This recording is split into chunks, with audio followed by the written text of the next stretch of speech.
Ya, halo, perkenalkan kami dari kelompok 5D akan menganalisis tentang potensi dan dampak NFT dalam dunia digital dan desainer di masa yang mendatang. Anggota kami ada 3, yaitu saya sendiri, Renata Agustin, dengan NRP E122000025. Lalu juga ada teman saya, Misha Veronica Cuaca, E122000037, dan Vanessa Entanto, E1220049.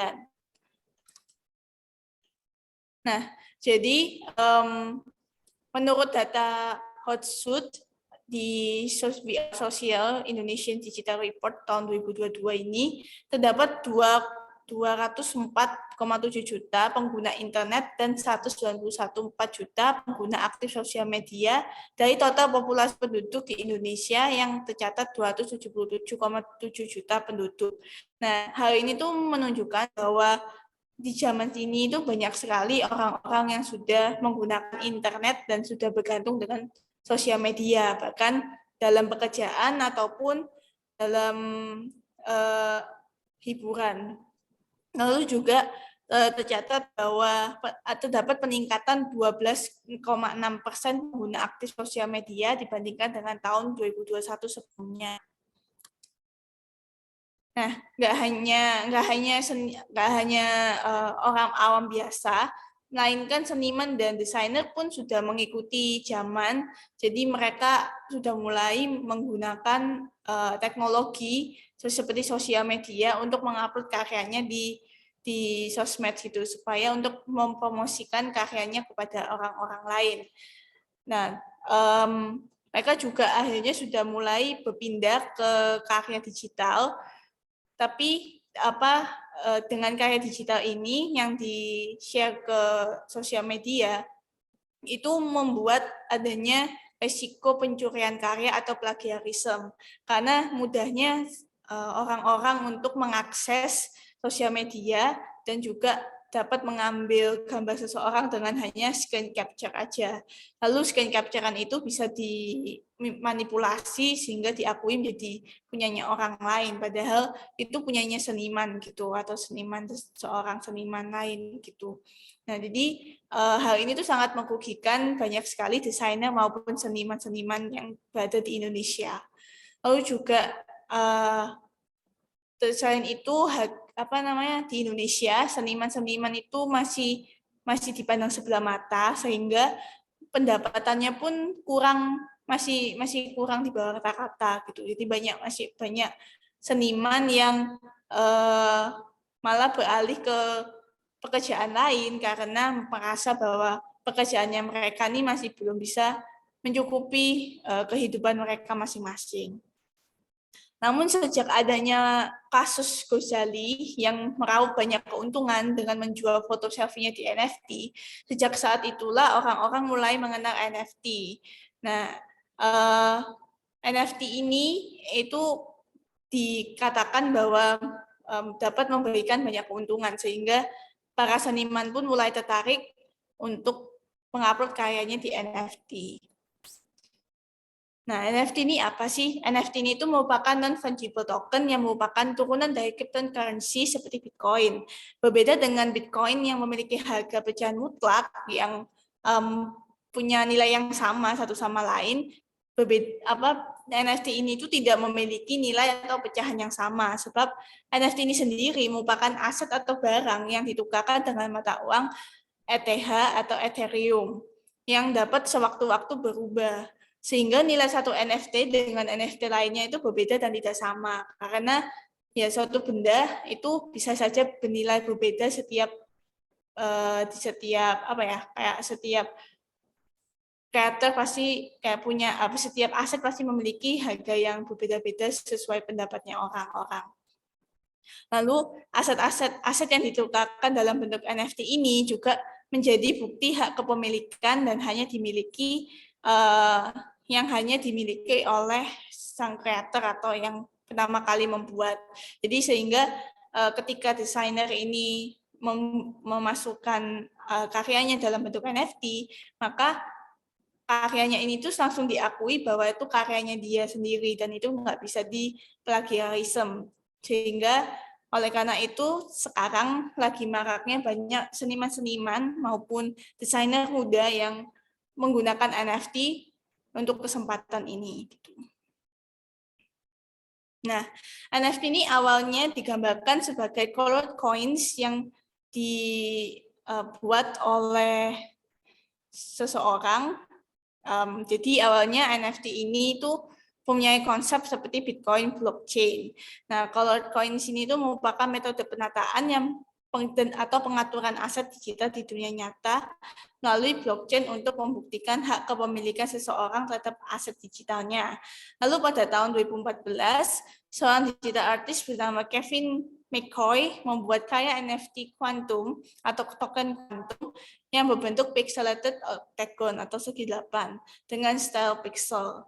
Sejak saat itu, Bitcoin langsung membuat inovasi untuk menggabungkan nilai dunia seni dengan dunia blockchain melalui NFT. Karena itu kayak semua karya-karya yang masuk NFT itu jadi kayak sudah memiliki sertifikat, anggapannya kayak sertifikat gitu, kayak sertifikat hak kepemilikan.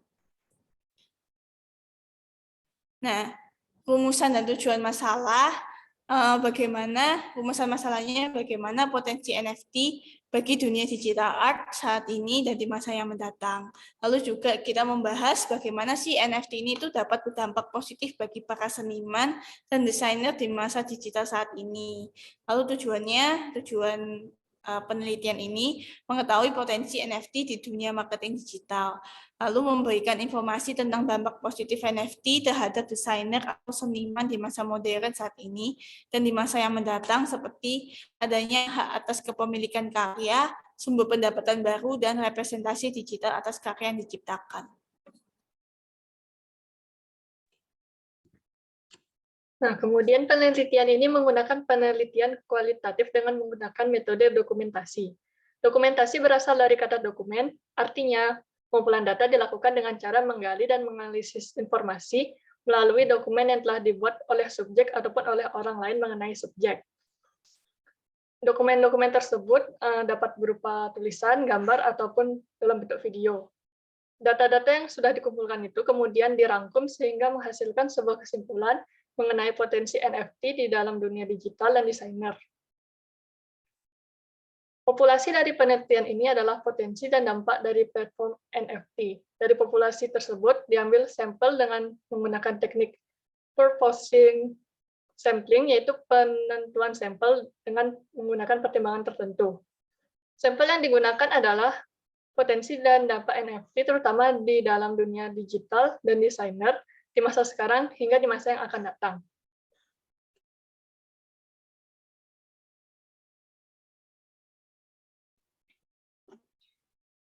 Memasuki tahun 2022, NFT semakin digandrungi. Saking populernya, penjualan NFT di marketplace NFT terbesar dan paling populer yang bernama OpenSea langsung mencetak rekor baru dalam hal volume perdagangan bulanan di bulan Januari 2022. Menurut data dari situs analitik kripto Dun Analytics, total nilai volume perdagangan NFT di blockchain Ethereum OpenSea sudah melebihi angka 3,85 miliar US dollar atau setara dengan 55,4 triliun pada bulan Januari 2022. Angka ini merupakan nilai volume perdagangan NFT di blockchain Ethereum paling tinggi dalam sejarah sejak adanya keberadaan NFT. Next.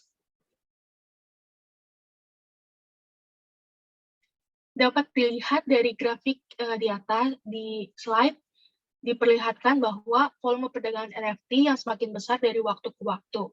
Hal ini menandakan bahwa kini semakin banyak orang yang berminat pada aset NFT, serta semakin banyak orang yang melakukan transaksi jual-beli aset NFT. Perlu diingat bahwa data transaksi atau grafik yang ada di slide tersebut merupakan dari blockchain Ethereum yang ada di marketplace OpenSea. Angka ini belum termasuk dari volume perdagangan NFT di marketplace dan blockchain lainnya. Dengan begitu, nilai transaksi NFT untuk bulan pertama 2022 ini dapat diperkirakan bisa jauh lebih besar lagi. Next.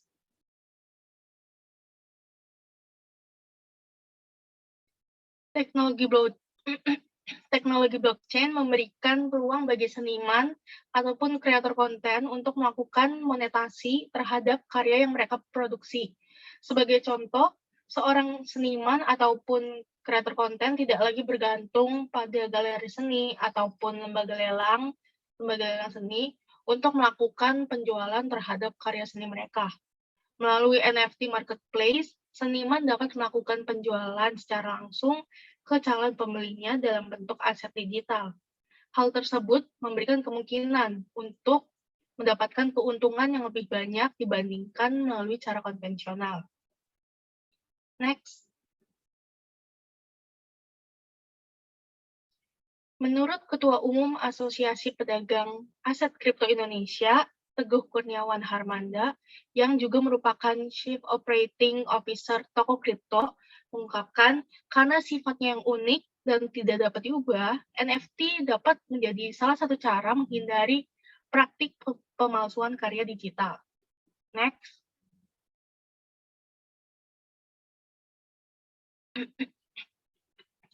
Selain menjadi solusi mengenai permasalahan hak cipta, adanya NFT membuat setiap karya akan memiliki kode tersendiri yang tak bisa diduplikasi. Sehingga semua karya yang terjual, para seniman akan selalu mendapatkan pemberitahuan serta royalti. Hal itu terus berlaku meski karya sudah berpindah-pindah tangan. Royalti akan terus mengalir secara terbuka dan secara langsung akan masuk ke dompet digital sang seniman.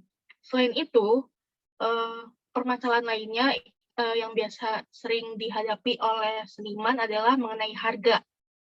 Jadi, khususnya seniman digital art yang dimana seringkali itu karyanya dihargai dengan rendah. Dengan NFT ini, setiap seniman punya peluang untuk mendapatkan keuntungan dan hidup yang lebih baik lewat penjualan karyanya. Next.